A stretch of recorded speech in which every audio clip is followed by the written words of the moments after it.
night of your friends' lives. Please keep all table talk to a minimum because there are no tables. Please put your cell phones to silent. There are restrooms through a door and fire exits through another. Without further ado, please welcome to the stage your host and tech and sweeping up after the show, Gary Peterson.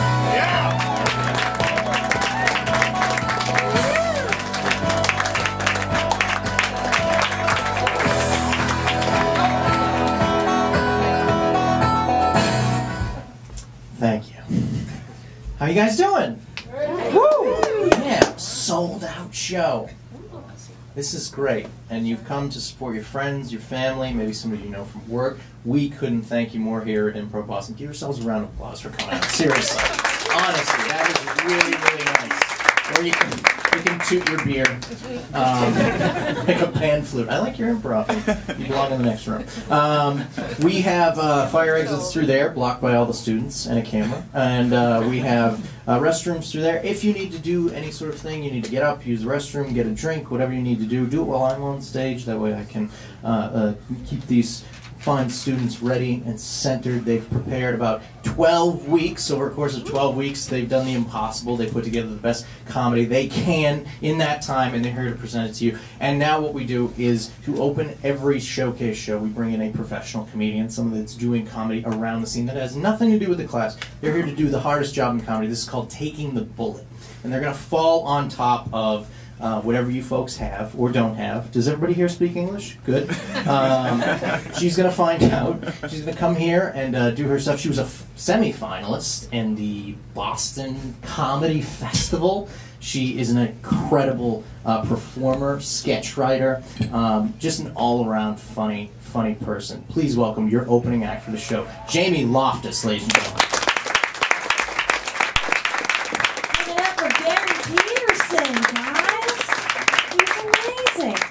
Does anyone else smell almonds or taste pennies? I think I might be having a stroke. Oh no!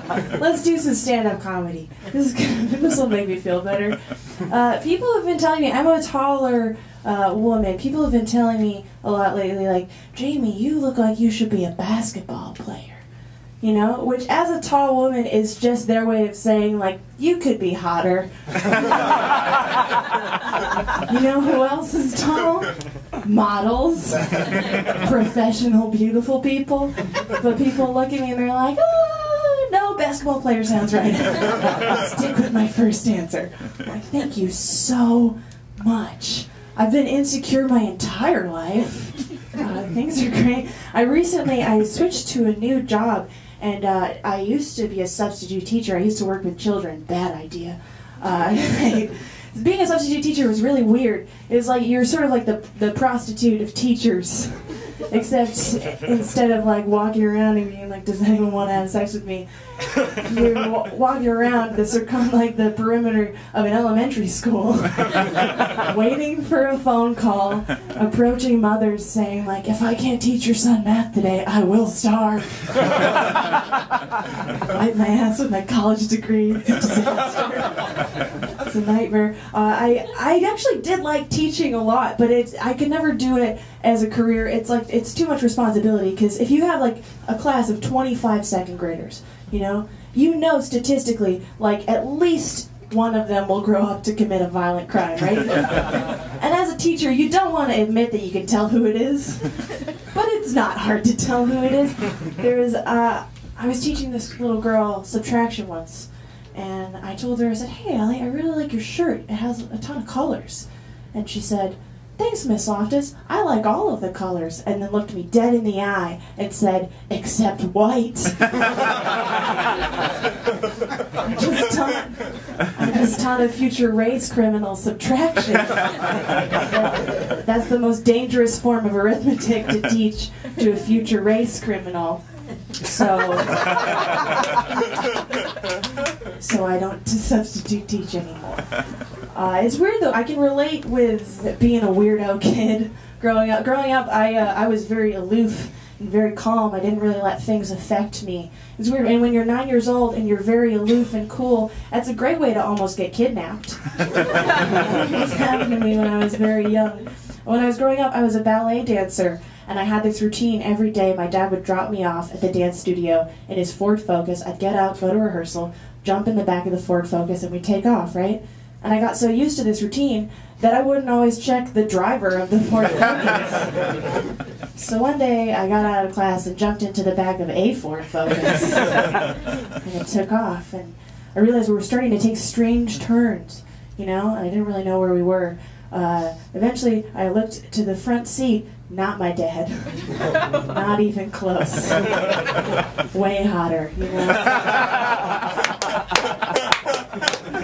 And the man in front either was a very cool-headed kidnapper or never checked the kid in the back seat, because he didn't seem to notice. But as I said, I was very cool, very level-headed, so I'm like, I'm not going to say anything.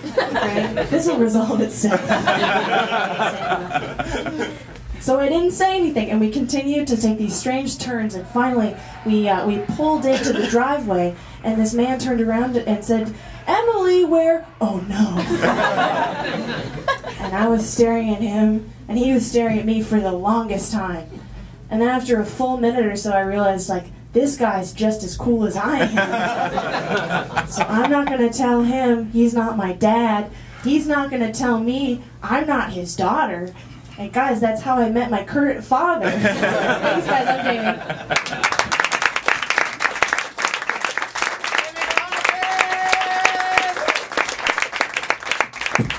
So fun. We're going to kick the showcase off. Now, these folks, again, work very hard for you. Give them the best attention you can. We are filming tonight, so we will find you if you do anything weird. Great with Google, guys.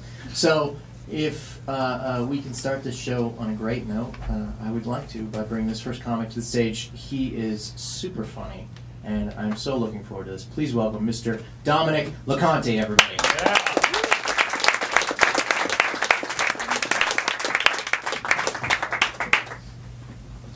I noticed something recently. I noticed that my mirror at home is about 1,000 times nicer to me than any mirror anywhere else. My mirror at home, if it was a person, if it could speak, it would be like your gay best friend. All supportive. You look amazing. Is that a new sweater? That hat looks great on you. You look great tonight.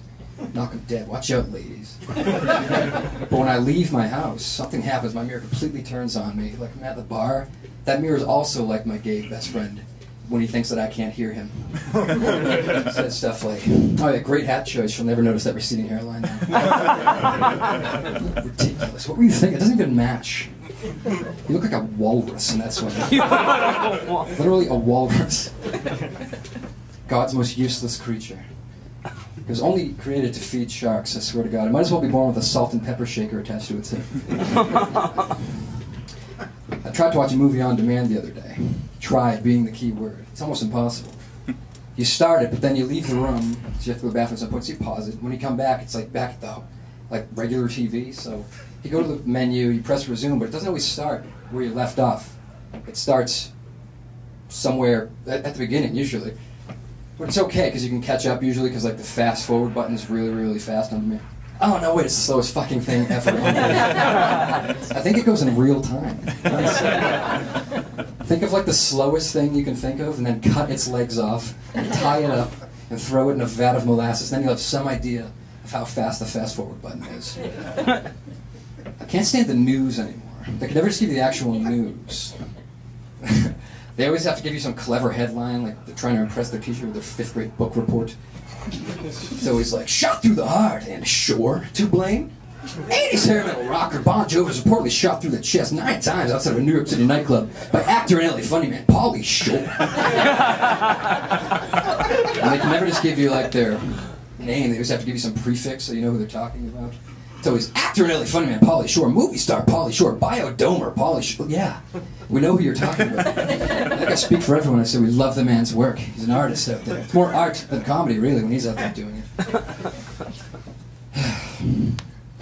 No, but they always have to give you some sort of prefix, like billionaire, rock god, Bon Jovi, icon, hair metal, rock, Bon Jovi, we get it. Like, is anybody out there going, what, how do you, am I pronouncing it correctly? I've never heard this guy's name before. Thank you, I'm Dominic LeConte, that's all my time.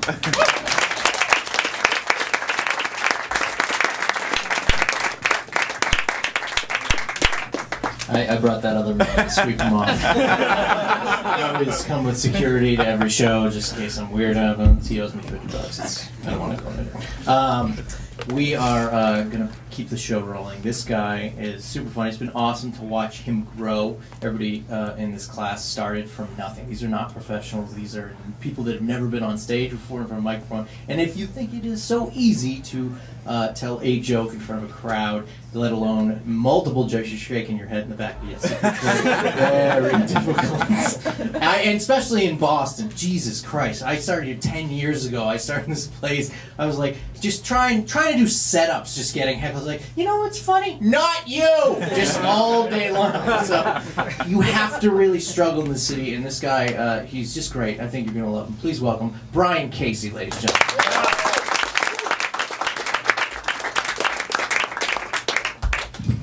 Thank you. Attention employees, there will be an ice cream truck in the parking lot this afternoon from 1 to 2 p.m. for any employee wishing to help themselves to a cool, refreshing snack. This was the first email I received upon starting my job after graduating from college in the cutthroat business world with a Fortune 100 company. Now, imagine my surprise after having been told at my recent graduation party that the fun was over. It's time to grow up. You're not a kid anymore. And here I stand, waiting for the ice cream truck, like I did as a 6-year-old. The only thing that's different is I'm now wearing a suit and tie over my Teenage Mutant Ninja Turtles t-shirt. And I go out there with my mentor. This guy's been assigned to show me the ropes of the working world, and he gets up to the truck and he orders a screwball. And he's told by the driver, we're out of screwballs, but we have plenty of ice cream sandwiches. And my mentor goes, this fucking place. Yeah, all right, you better give me one of those ice cream sandwiches. And he turns around and looks at me and he's like, unfucking believable. I don't even know why I show up here anymore. And this was really the first instance of my mentor just being there for me during the tough times. And I joined the co-ed volleyball league, and there's some woman out there who's petrified of the ball, and she'll run right off the court when it comes her way, and the ball just lands harmlessly in the sand. And there he is in the backcourt, my mentor. Jesus Christ, this fucking place. Unbelievable. They just installed waterless urinals at the office. And for the women here, a waterless urinal is as it sounds. There's no water, there's no way to flush this thing. But the real issue is that it's designed in such a way that as you're going, the urinal just deflects the urine right back at you. Right back at you. And, you know, now every time I walk into the bathroom at work, it's like I'm walking into a gym locker room, but instead of like toweling off from a shower, these guys I encounter are toweling off from a self-imposed golden shower. And, I mean, I really think that we're just one step away from just giving up on the bathroom altogether and heading out into the woods.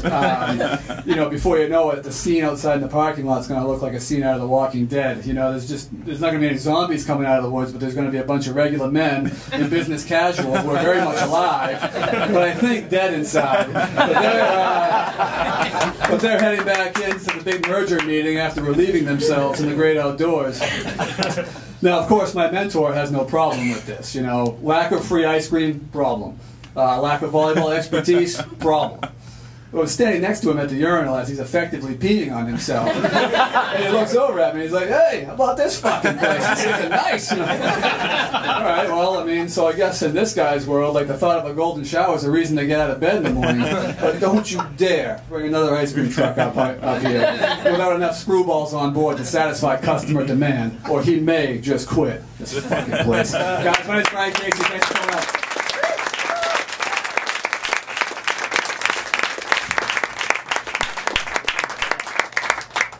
Brian, one more time, Brian Casey. Never before. He wasn't even white before he started this show. In this program, we do a very specific style of training in the school. German woman. Who's a German woman?